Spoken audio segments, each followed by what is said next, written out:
Sometimes the loudest pain is the one no one hears. A broken soul doesn't crack like glass. It dissolves slowly, quietly, in ways only psychology can explain.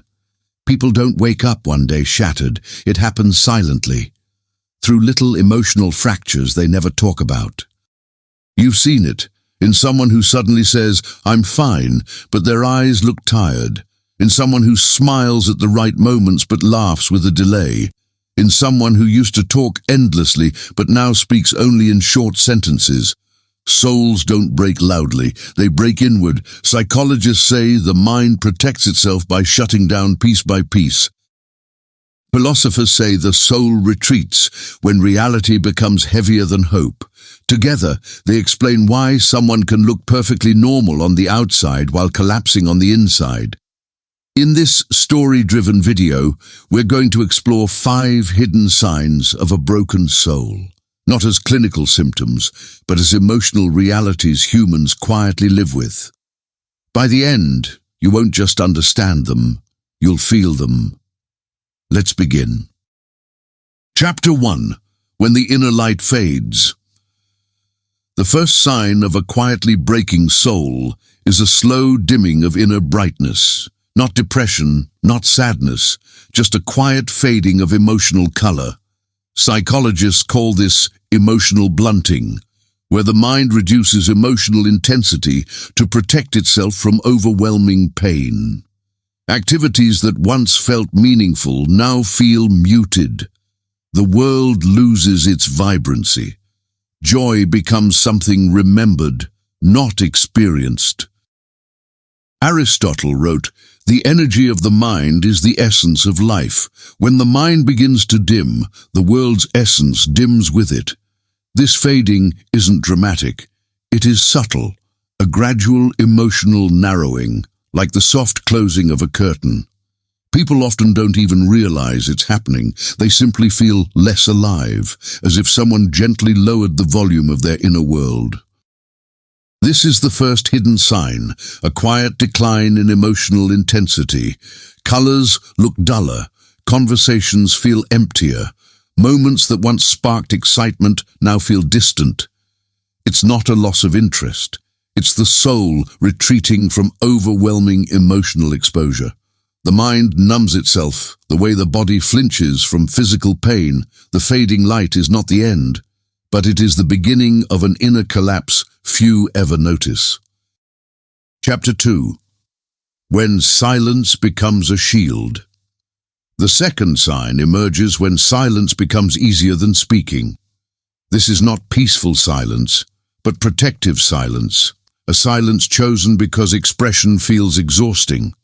Psychology calls this emotional withdrawal, a defense mechanism where the mind reduces social interaction to avoid further emotional strain.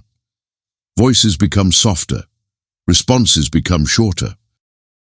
The desire to explain oneself fades. Philosopher Marcus Aurelius said, "The soul becomes dyed with the color of its thoughts." When those thoughts grow heavy, silence becomes their natural reflection. This silence is not a lack of communication. It is communication, a message hidden inside absence. This is the second hidden sign. Silence becomes a refuge, not because speaking is difficult, but because pretending is harder. There is a sense of safety in quiet. No expectations, no emotional demands, no need to justify feelings that can't be described. Silence becomes a place to hide the fractures, but the more silence grows, the more invisible the soul becomes, even to itself. The quiet is meant to protect, but slowly, it starts consuming. Chapter 3. When the smile turns into a mask. The third sign appears on the face, a smile that functions but doesn't feel. Psychology calls this surface acting, creating emotional expressions without feeling the emotion behind them. It is one of the mind's most practiced survival habits. The smile looks normal, steady, convincing, but it lacks the spark behind the eyes. Nietzsche once said, "The most common lie is the lie we tell ourselves." This smile is exactly that, a lie told for the comfort of others. This is the third hidden sign, a protective smile that hides emotional collapse. It appears in moments where genuine joy should rise but doesn't. The smile becomes automatic, a performance maintained to avoid questions, to avoid concern, to avoid vulnerability. The outer world sees happiness. The inner world sees only numbness. But maintaining this mask drains the soul. Each forced smile becomes another weight, another fracture, another quiet reminder that the inner world is not aligned with the outer expression. The mask protects, but it also isolates, and the soul grows more fragile beneath it. Chapter 4. When life feels heavy without reason. The fourth sign arrives when life itself feels heavier, even without a cause. This is not laziness or lack of motivation. It is emotional exhaustion, a deep mental fatigue where the soul struggles to keep carrying unspoken pain. Tasks feel overwhelming. Small responsibilities feel massive. Even getting out of bed feels like lifting something impossible. Philosopher Epictetus wrote, "Circumstances don't make the man, they reveal him." Exhaustion reveals that the soul is overloaded, burdened far beyond its capacity.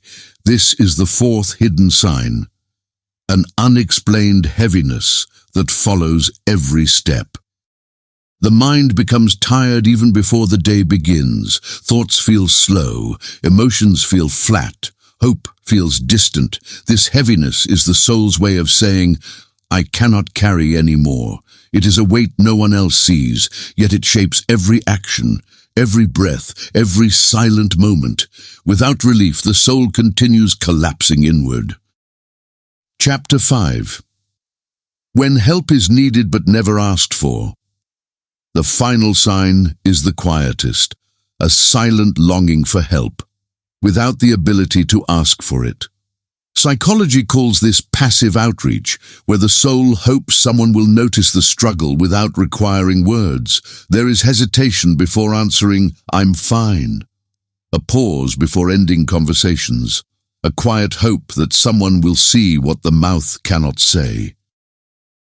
Socrates once said, "Be kind, for everyone is fighting a hard battle.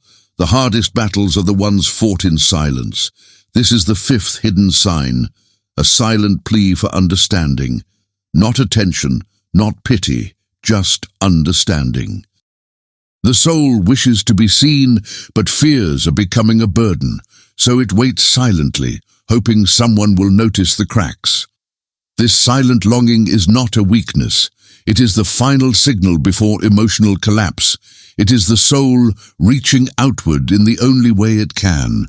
Recognizing this sign, in oneself or in someone else, is often the first step toward healing. Broken souls don't remain broken when they are finally understood.